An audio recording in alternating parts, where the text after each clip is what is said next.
Ako, si Francis Riudique, hatid sa inyo ang mga pinakamainit na balita sa bansa dito sa News Force.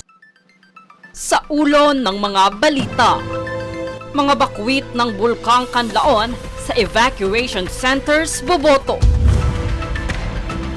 Pagtaas ng insidente ng road rage, iniuugnay sa matinding init ng panahon. PBBM nagdeklara ng period of national mourning kaugnay ng pagpanaw ni Pope Francis.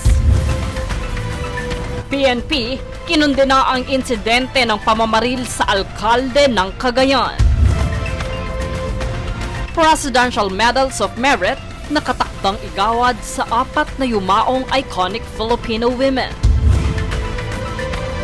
Istanbul, niyanig ng magnitude 6.2 na lindol, mahigit 150 katao sugatan. Patas at pantay na balita, komprehensibong ulat para sa pulso ng masa. Ito ang News Force.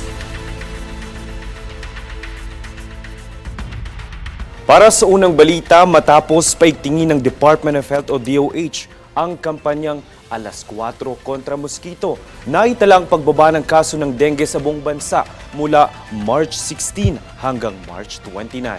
Naitala ang kabuang 9,289 cases, mababa ng 23% mula sa higit 12,000 cases na naiulat noong March 1 hanggang 15. Ayon sa DOH, ang pagbaba ng kaso ay dahil sa kanilang tuloy-tuloy na pagbibigay edukasyon sa mga komunidad upang maunawaan ang mga sintomas at kahalagahan ng pagpapakonsulta ng maaga sa dengue fast lanes ng DOH at mga ospital sa bansa.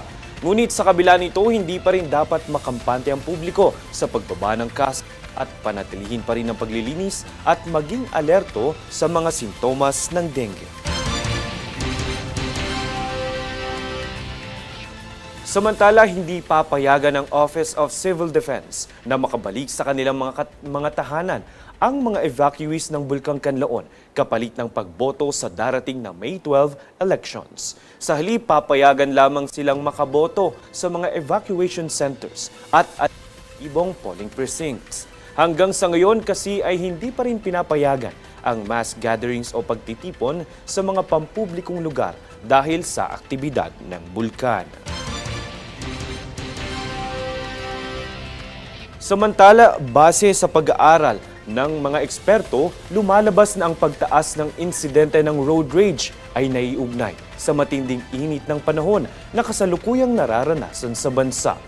Ayon kay Psychological Association of the Philippines National Chair, Michelle Ann Abundo Contreras, ang init ng panahon ay nagdudulot ng pagiging irritable o aggression sa isang individual.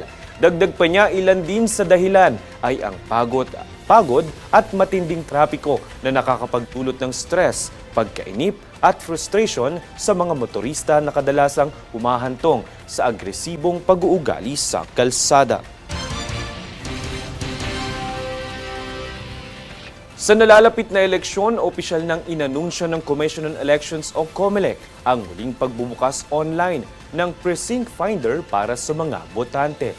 Sa online precinct finder na ito makikita ng mga botante ang kanilang registration status, pati na rin kung saang school o presinto sila makakaboto. Nakatala po sa inyong TV screen ang link kung saan maaari niyong hanapin ang mga presinto na inyong pagbobotohan.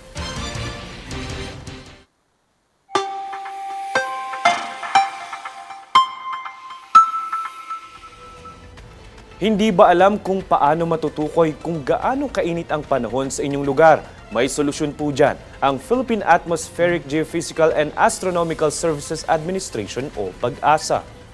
Inihikayat ng PAGASA ang publiko na gamitin ang heat map.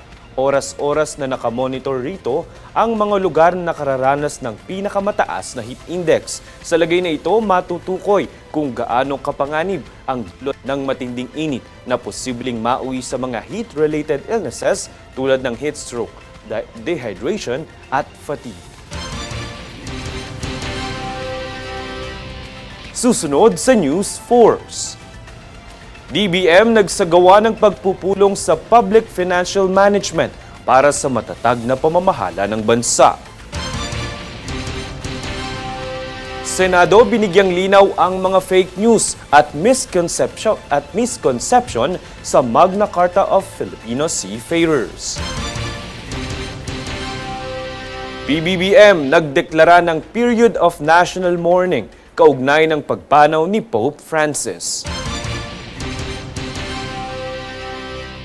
Manatiling nakatutok para sa higit pang mga balita sa pagbabalik ng News Force.